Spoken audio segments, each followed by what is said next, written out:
So here's the question everyone in Asia whispers, but never dares to say out loud. Why is Singapore strutting around like it owns the future, while Hong Kong is stumbling around like it just woke up from a bad hangover? Don't panic. This isn't financial advice. Though honestly, if you had put your money in Singapore instead of Hong Kong over the past 20 years, you wouldn't need financial advice. You'd already be retired in a Marina Bay condo sipping overpriced bubble tea. Now, before the Hong Kong patriots crawl into the comments screaming, but our dim sum is better. Yes, fine, your dim sum is Michelin starred. But last I checked, you can't pay rent in Siu Mai. Meanwhile, Singapore somehow turned a swamp full of mosquitoes into the world's richest playground. And Hong Kong?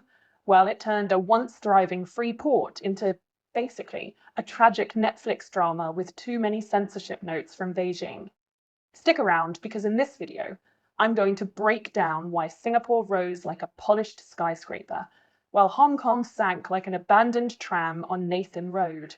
And trust me, by the end, you'll never look at these two cities the same way again.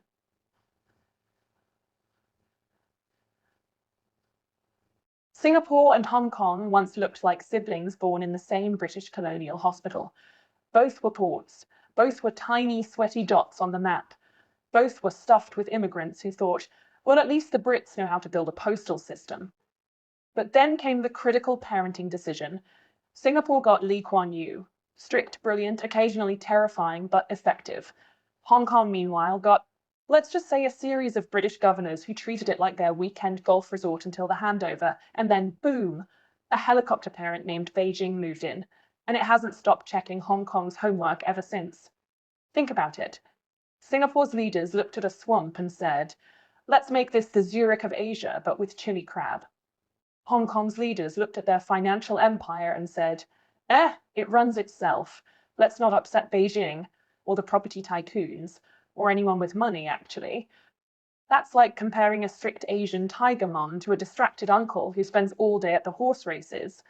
Guess which kid grows up to be CEO, and which one still lives at home complaining about external interference? And here's the cruel irony. Both cities were once marketed as Asia's world city. But Singapore understood that to be world-class, you actually need world-class education, infrastructure, and, brace yourself, functioning air conditioning. Hong Kong? It thought neon lights, cramped apartments, and a don't ask, don't tell governance style would be enough. Spoiler, it wasn't. Lee Kuan Yew's Singapore engineered social order like an IKEA flat pack set.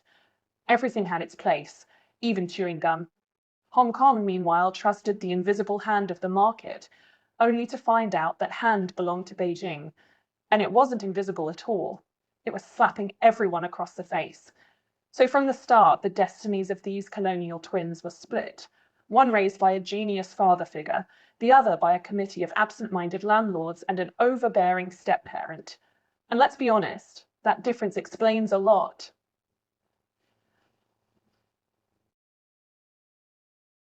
Money talks, right? Well, in Singapore, money talks, sings karaoke, and invests in Temasek Holdings before going to bed at 10 p.m. sharp. In Hong Kong, money just sits inside an overpriced shoebox apartment waiting for the landlord to raise the rent again. Let's break it down. Singapore saw early on that being small wasn't a curse, it was an advantage. They said, fine, we don't have land. We'll build a financial sector, port, aviation hub, and biotech clusters so shiny that even Wall Street interns will cry tears of envy. And they did it with discipline. Sovereign wealth funds like GIC and Temasek quietly invested across the globe, while the average citizen was told, don't worry, your CPF, Central Provident Fund, is safe. Just keep working, and maybe one day you can afford that 90 square meter HDB flat with a view of the neighbour's laundry. Now compare this with Hong Kong. Its financial sector is still impressive, sure, but the entire city got addicted to property like it's a slot machine. Land scarcity was the excuse. Speculation became the culture. And suddenly owning an apartment wasn't about living in it. It was about flipping it before the ink dried. Want to know the result? A city where billionaires own half the skyline and regular people live in coffin homes with rent higher than a Singapore condo that actually comes with functioning plumbing. The tragedy here is that Hong Kong used to be the Wall Street of Asia. But instead of reinvesting wealth into tech, education, or infrastructure, it poured its energy into land auctions. Singapore, meanwhile, put its eggs in multiple baskets: shipping, finance, pharma, fintech, you name it. If one sector stumbles, another picks up the slack. Hong Kong? If property crashes, so does the city. It's like putting all your life savings into one horse at Happy Valley. So yes, both cities are rich on paper. But in Singapore, wealth builds the nation. In Hong Kong, wealth builds a bigger cage, just one you'll never afford to live in.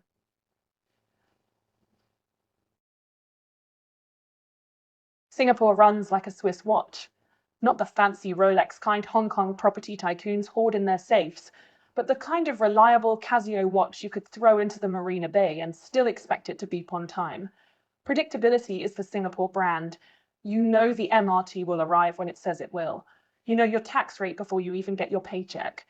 You know chewing gum is banned, and you know exactly which fine you'll pay if you try to test the system.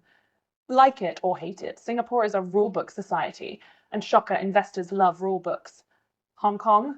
Oh, Hong Kong decided to take the soap opera approach. One day it's Asia's world city. The next it's wait, are we still autonomous?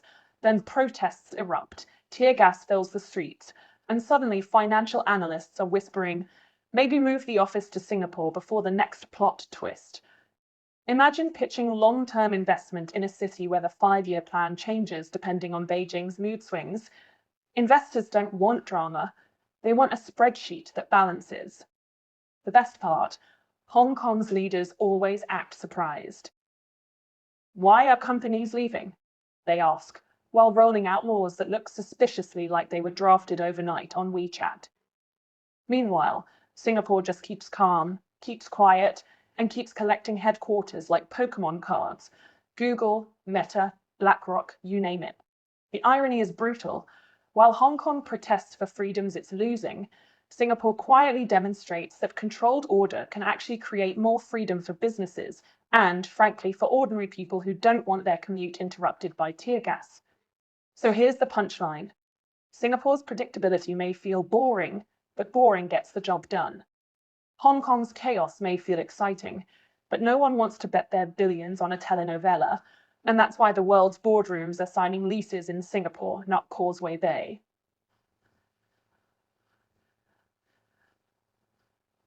Let's talk talent. Singapore treats talent like a national treasure. If you've got brains, skills, or just enough money to buy a Sentosa Cove mansion, the red carpet rolls out. The government literally has playbooks for attracting foreign professionals, streamlined visas, tax incentives, top schools for your kids, and yes, an airport that makes Changi look like a 5-star hotel lobby because, frankly, it is. Singapore's message is simple. Bring us you're smart, you're ambitious, you're wealthy, and we'll make you comfortable. Just don't spit your chewing gum on the floor. Hong Kong, on the other hand, had talent once. It was the international hub where bankers, lawyers, and entrepreneurs flocked. But then came the great talent exodus. Political crackdowns, sky-high rents, and a creeping sense that one country, two systems was slowly turning into one country, no exceptions. The result? Expats quietly packed up their designer apartments, moved to Singapore, and discovered they could actually fit a dining table in their new condo. Here's the irony. Hong Kong always prided itself on being more free than Singapore. Remember the old joke that Singapore was Disneyland with the death penalty? Well, these days, Disneyland looks like a better career option than Hong Kong's roller coaster politics. Freedom is meaningless if nobody wants to stay, and nothing screams stay away, like watching your neighbor get arrested for holding a blank piece of paper in protest. Meanwhile, Singapore is busy poaching. It's not just attracting bankers anymore. It's gunning for scientists, AI researchers, tech founders, and even Hollywood productions. The city isn't just a financial hub now. It's branding itself as the global talent HQ of the 21st century. And unlike Hong Kong, when Singapore says talent, it actually means you, not just the children of real estate billionaires. So yes, Hong Kong once won the talent war by default. Today, it's losing by surrender. Singapore didn't just win, it made talent part of its national strategy, while Hong Kong made talent part of its farewell party.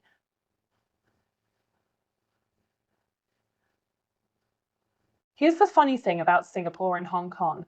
Both claim to be great places to live. But when you scratch beneath the glossy ads, the contrast couldn't be sharper. Singapore sells you efficiency, greenery, and a city so clean you could eat laksa off the pavement. Hong Kong sells you exhaustion. Imagine paying half your salary to rent a 200 square foot coffin home, only to spend the rest of your time in a sardine packed MTR train that smells like 3 days of dim sum leftovers. In Singapore, the MRT might be crowded, but it's air conditioned, punctual, and, this part still amazes expats, actually designed for human beings. Hong Kong's MTR is fast, yes, but try getting in during rush hour without accidentally headbutting a stranger. Singapore gives you order.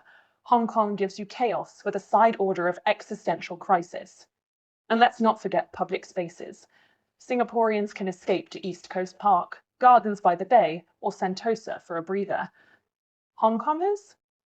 Their version of a park is a concrete staircase next to a shopping mall, where you're still within 5 meters of someone yelling into their phone about the stock market. Housing tells the whole story. Singapore's HDB flats may not be glamorous, but at least they're livable and part of a state-planned ecosystem. Hong Kong's property market? It's basically Hunger Games with a mortgage. People live in subdivided flats so small you need a telescope to see where the kitchen ends and the bathroom begins. So yes, Singapore might feel sterile at times. Too many rules, not enough spontaneity. But honestly, a little sterility beats living in a pressure cooker that's permanently set to boil. Lifestyle isn't just about luxury, it's about sustainability. And Singapore has built a life where people can actually breathe. Hong Kong, it's built a treadmill that never stops, unless of course you can afford to buy yourself off it.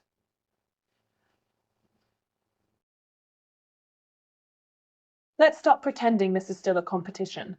Singapore already crossed the finish line while Hong Kong is still fumbling with its shoelaces. And the worst part? Hong Kong used to be the golden child. It had the buzz, the money, the skyline that made New York jealous. But today, it's like watching a faded celebrity who still insists they're relevant, while everyone else has quietly moved on to younger, fresher talent. Singapore didn't win by accident. It won because it planned for the long game. Strong institutions, diversified economy, investment in education, a relentless focus on efficiency, these weren't sexy, headline-grabbing moves, but they built a foundation that doesn't crumble the moment Beijing sneezes or Wall Street panics. Singapore doesn't need gimmicks, it needs consistency, and that's exactly what it delivers. Meanwhile, Hong Kong's model was a one-trick pony, finance plus property. For decades, it worked. But when Beijing's shadow grew and the property bubble inflated beyond reality, the city suddenly realized it had built its future on monopoly money and political hope. Not a great combo. Add in the talent drain, the lifestyle squeeze, and the soap opera politics, and you've got a city stuck in reruns while Singapore streams the next season in 4K. Here's the brutal truth. Hong Kong can't just catch up anymore. To catch up, you need room to maneuver, freedom to innovate, and a government that isn't constantly glancing over its shoulder at Beijing. Singapore has freedom within rules. Hong Kong has rules without freedom. And that, right there, is why one is thriving while the other is surviving. So yes, Singapore may feel boring, sanitized, even robotic at times, but boring pays the bills, attracts the talent, and builds the future.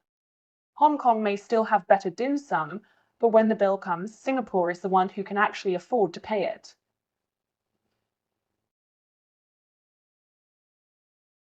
So there you have it, Singapore and Hong Kong, once colonial twins, now living entirely different lives.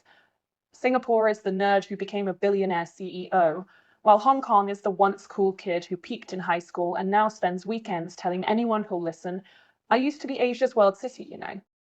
The lesson, sometimes boring, is brilliant. Stability beats chaos, efficiency beats nostalgia, and planning beats hoping Beijing suddenly develops a sense of humor. Singapore proves that rules can be empowering if they're consistent. Hong Kong proves that freedom means nothing if it gets yanked out from under you the moment it becomes inconvenient. But hey, don't take my word for it. Just look at where the money, the talent, and the companies are going. Spoiler alert, they're not heading to Hong Kong's coffin homes. They're signing leases in Singapore, buying bubble tea at Jewel Changi. and wondering why they didn't move earlier. So next time someone tries to tell you Hong Kong is still Asia's world city, smile politely, nod, and ask them, when was the last time a global tech giant announced its HQ there? Awkward silence guaranteed. And for you watching, what do you think? Is Singapore's rise unstoppable, or can Hong Kong stage a comeback Rocky Balboa style? Drop your thoughts below, because I know the Hong Kong patriots are already typing angry essays in the comments. Oh, and don't forget, subscribe, hit the like button, and share this with your finance bro who still insists Hong Kong is the future. He needs an intervention.